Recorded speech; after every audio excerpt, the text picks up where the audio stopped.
Hello, I'm Stuart. Before we start, we want to share that this video uses AI for graphics and voice, but all the information is manually researched by our team.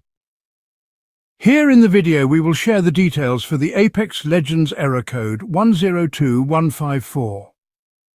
The error reads, "Lost connection to EA servers. See e.com/unable-to-connect for additional information." According to our research, this error comes when players try to accept the updated terms and conditions after launching the game. The game first shows a white screen, and after agreeing to the new terms, it throws this error. Pressing retry only brings back the white screen and the same error loop. The first thing you should try is power cycling your device along with the router. Simply turn off both completely, then wait for a few minutes, then restart them.